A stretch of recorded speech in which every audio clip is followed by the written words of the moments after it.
नमस्कार, कशा आहात? मजेत ना? आज बनवणार आहे मी नानकटाई. चला तर आपण रेसिपीला सुरुवात करूया. तर मी इथं साजूक तूप घेतलेलं आहे 1 वाटी.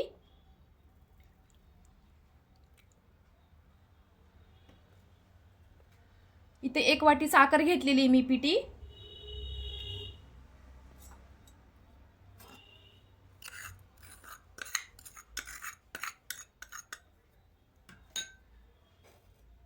इथे दूध घेतलेलं आहे कोमट. आणि हे आपल्याला 5 ते 10 मिनिटं असं हलवत राहायचं आहे. असा पांढरा कलर आला पाहिजे.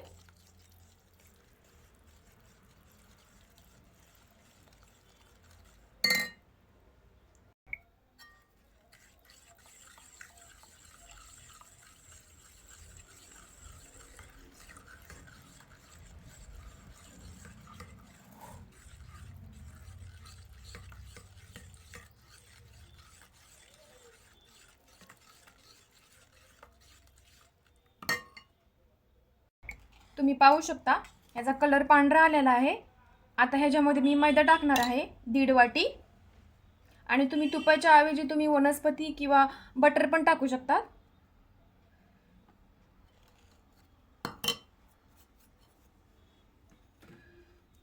अजून अर्धी वाटी टाकते. आता आपलं झालं आहे 1.5 वाटी मैदा.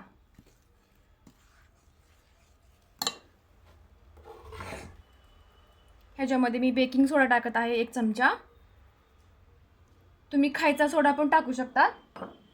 खायचा सोडा टाकल्याच्या नंतर 2 थेंब टाकायचे लिंबाच्या रसाचे.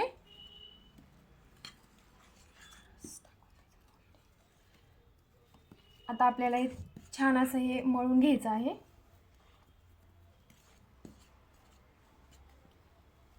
आता आपल्याला हातानेच मळायचं आहे याला.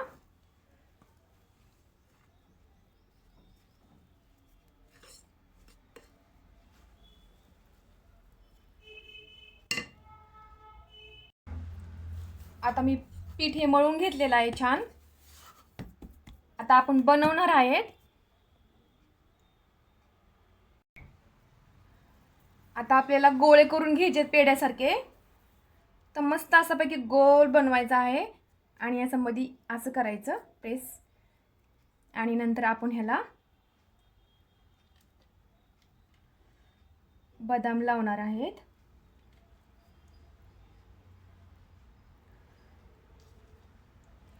आणि नंतर थोडेसे पिस्ता पण लावून घेणार आहेत. सर्व आपल्याला अशाच प्रकारे बनवून घ्यायचे आहेत.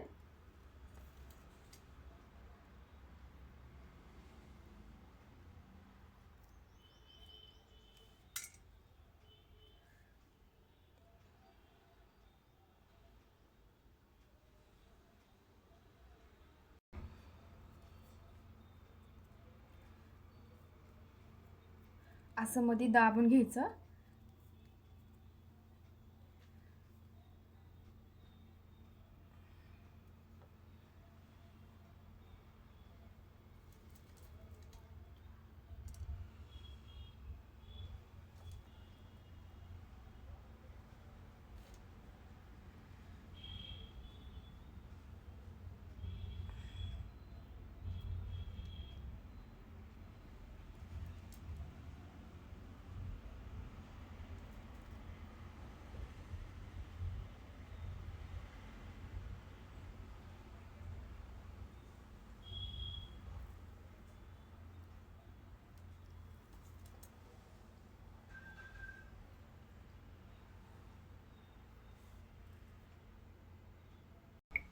तर आपले नानकटाई बनवून झालेले आहेत. तर आपण बेक करायला ठेवणार आहेत. मी इथे कढई गरम करायला ठेवली होती. 5 मिनिट झाली. आता कढई गरम झालेली आहे.